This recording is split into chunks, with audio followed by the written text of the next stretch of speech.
Okay, so this is Bible study for April 21st. It's continuing our Fulfilled series, the Gospel of John, chapter 15, verses 1 through 17. And the text says, I am the true vine, and my Father is the gardener. He cuts off every branch in me that bears no fruit, while every branch that does bear fruit, he prunes, so that it will be even more fruitful.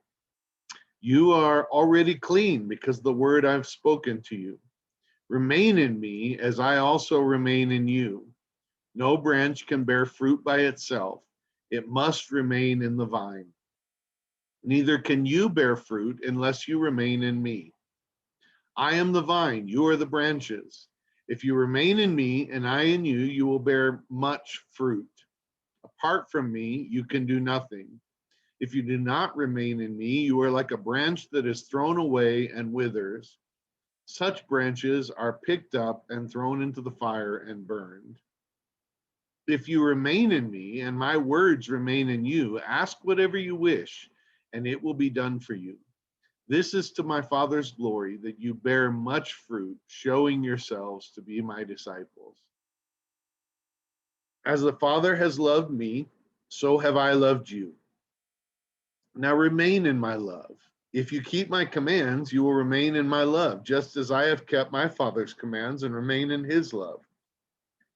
I've told you this so that my joy may be in you and that your joy may be complete. My command is this: love each other as I have loved you. Greater love has no one than this, to lay down one's life for one's friends. You are my friends if you do what I command. I no longer call you servants, because a servant does not know his master's business. Instead, I have called you friends, for everything that I learned from my Father I have made known to you. You did not choose me, but I chose you and appointed you so that you might go and bear fruit, fruit that will last. And so that whatever you ask in my name, the Father will give you. This is my command: love each other. So, number one in our Bible study, which don't forget you can download Bible study copies at www.abqnaz.org/alive and find this Bible study on John 15, 1 through 17. Number one says, what does Jesus say that he is in 15:1? A, the Word. B, the bread of life. C, light of the world. D, the gate. E, the good shepherd. F, the resurrection and the life. G, the way, the truth, and the life. H, the true vine. Those are 8 things, and we've talked about 7 and 8 different things. Some of these, a couple of these might be grouped to make 7. And then, of course, the I am statement, where he specifically says, before Abraham, I am. So these are the things that he's told us that he is with his I am statements. And obviously, this is the last of the I am statements, which says, I am the true vine. So H is the answer. Number 2, what does Jesus say about the Father in 15:1 and 2? So if he is the true vine, what is the Father? Who is the Father? A, he is the gardener. That's at the end of verse 1. And my Father is the gardener. B, he cuts off any branch in Jesus that does not bear fruit. So verse 2 says, he cuts off every branch in me that bears no fruit. And then C, he prunes any branch that does bear fruit so that it will be even more fruitful. So the second part of verse 2 says, while every branch that does bear fruit, he prunes so that it will be even more fruitful. So this is what we understand is Jesus is the vine. He's the one we have to stay connected to. And we're going to get to that where he says that in this text. The Father is the gardener. The Father cuts off the branches that don't bear fruit. They're useless. They're worthless.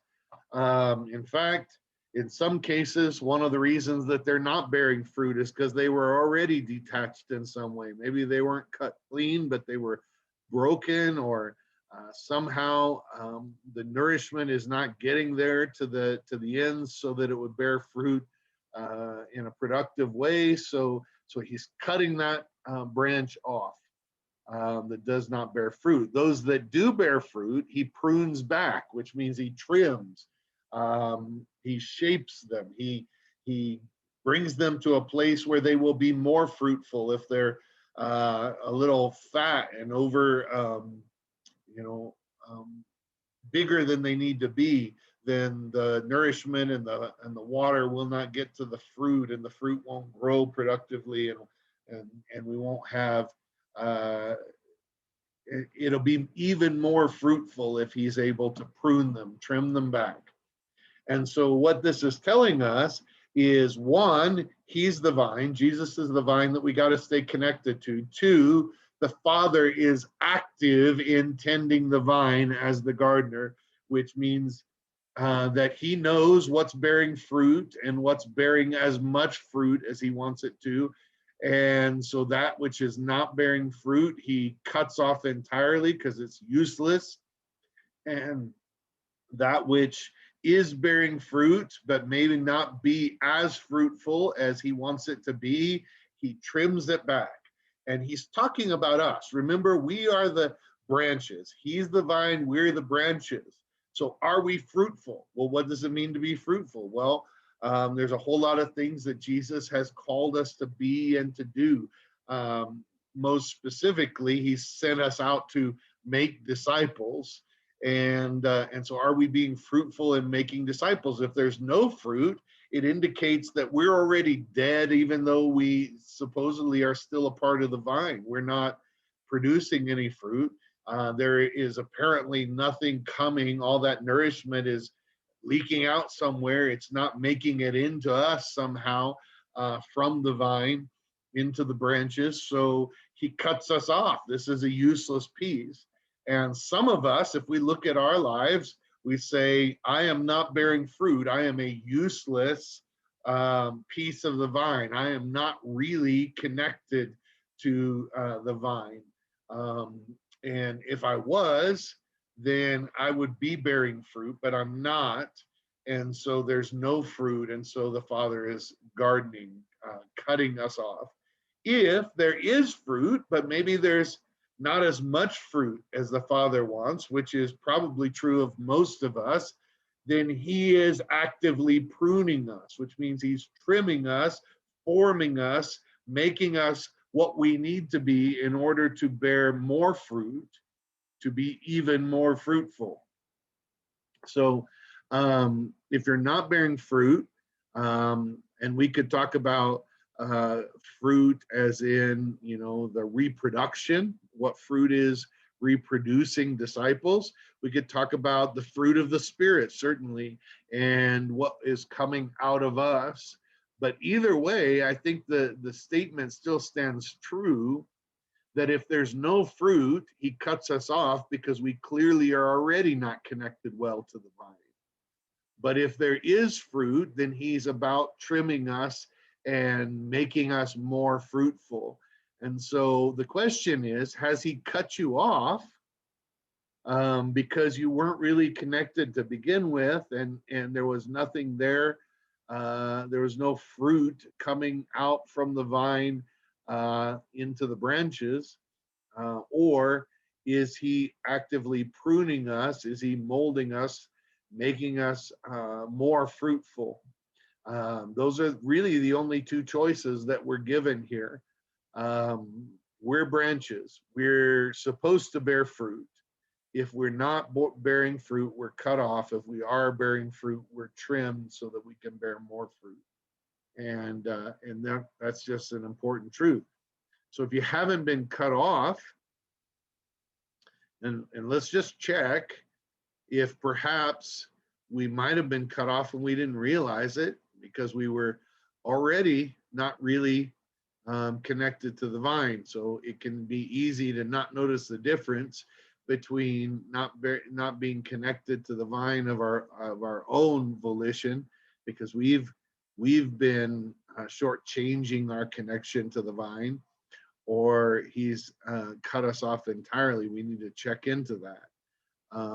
But if we are connected to the vine, then we are not all that he wants us to be for eternity yet. He is about pruning us and making us more and more what he wants us to be, so that we bear more and more fruit. Number three, what does Jesus tell his disciples in verses 3 and 4? He says, you are already clean because the word I have spoken to you.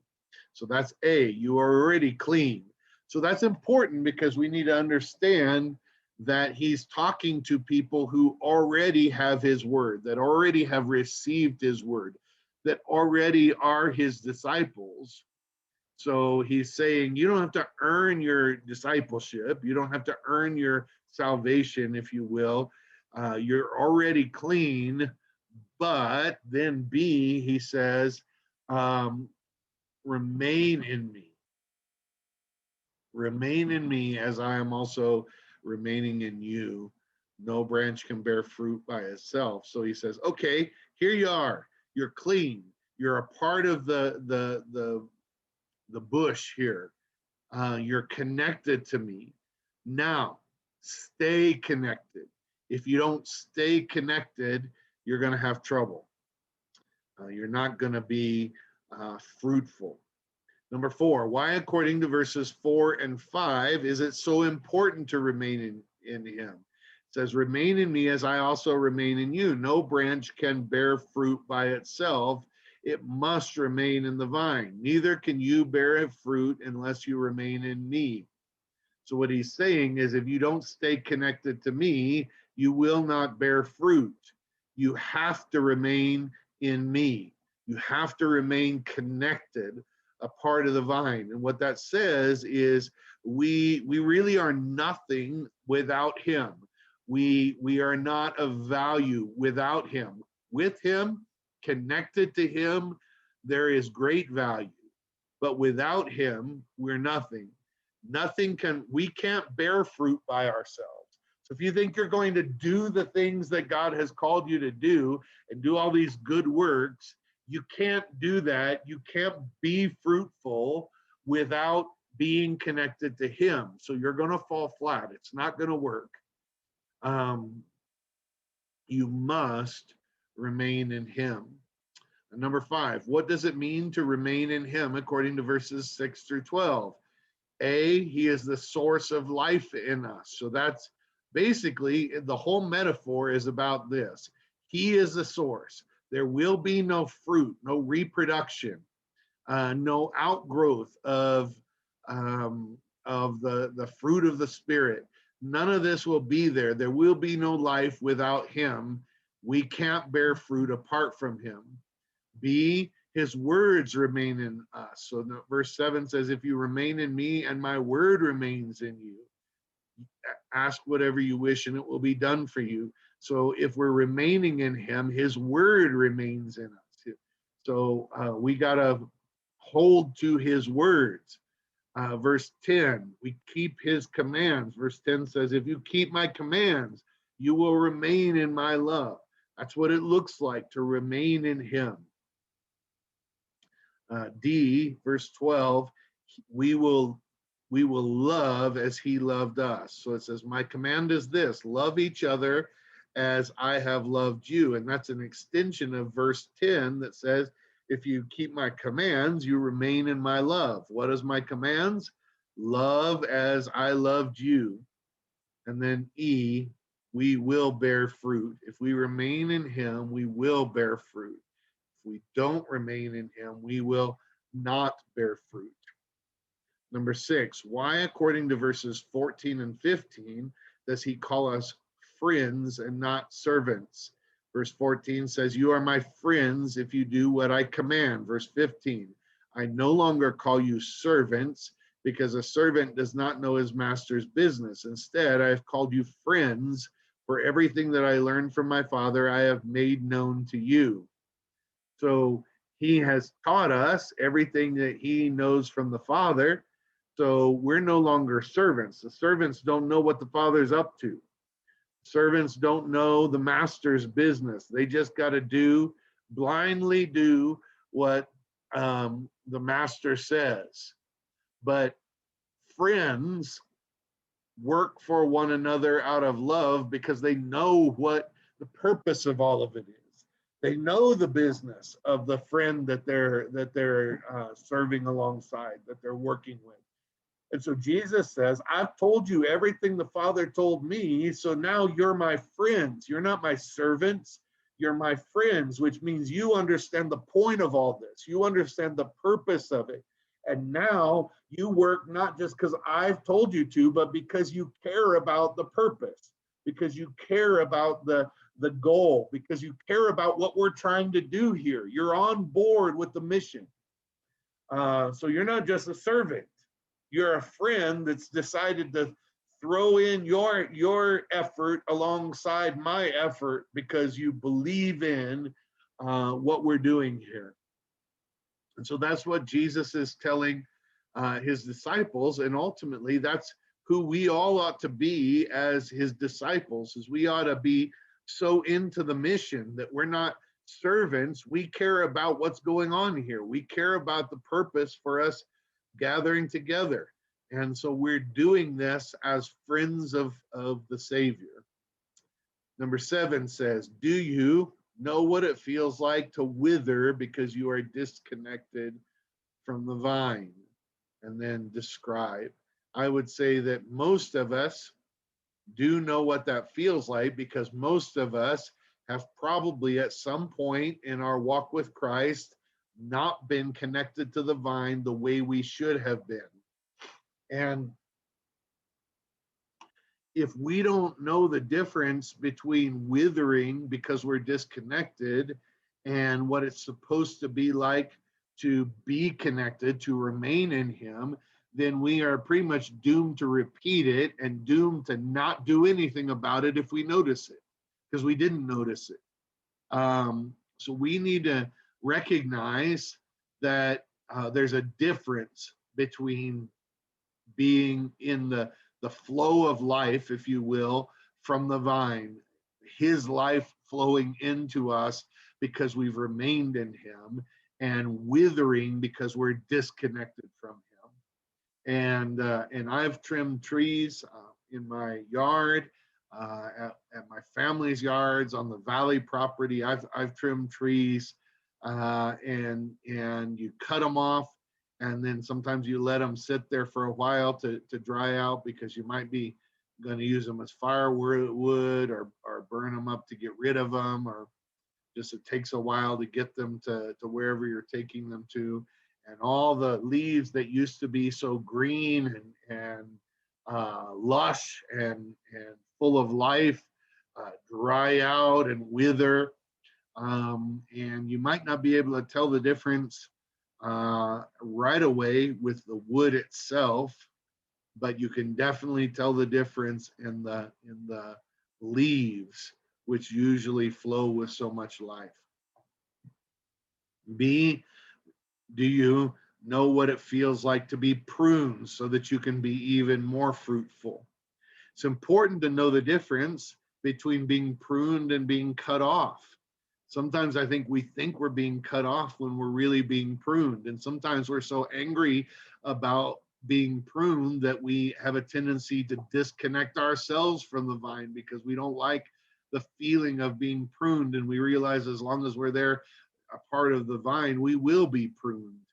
And some of us have decided that that we're pretty happy with the way we're kind of the way we've grown already, and we don't really want to grow anymore. We don't want to be pruned anymore, and we end up this out of control shoot off of the vine that is wild and is not really what God wants us to be, because we're doing it our way instead instead of his way, and we're not particularly fruitful.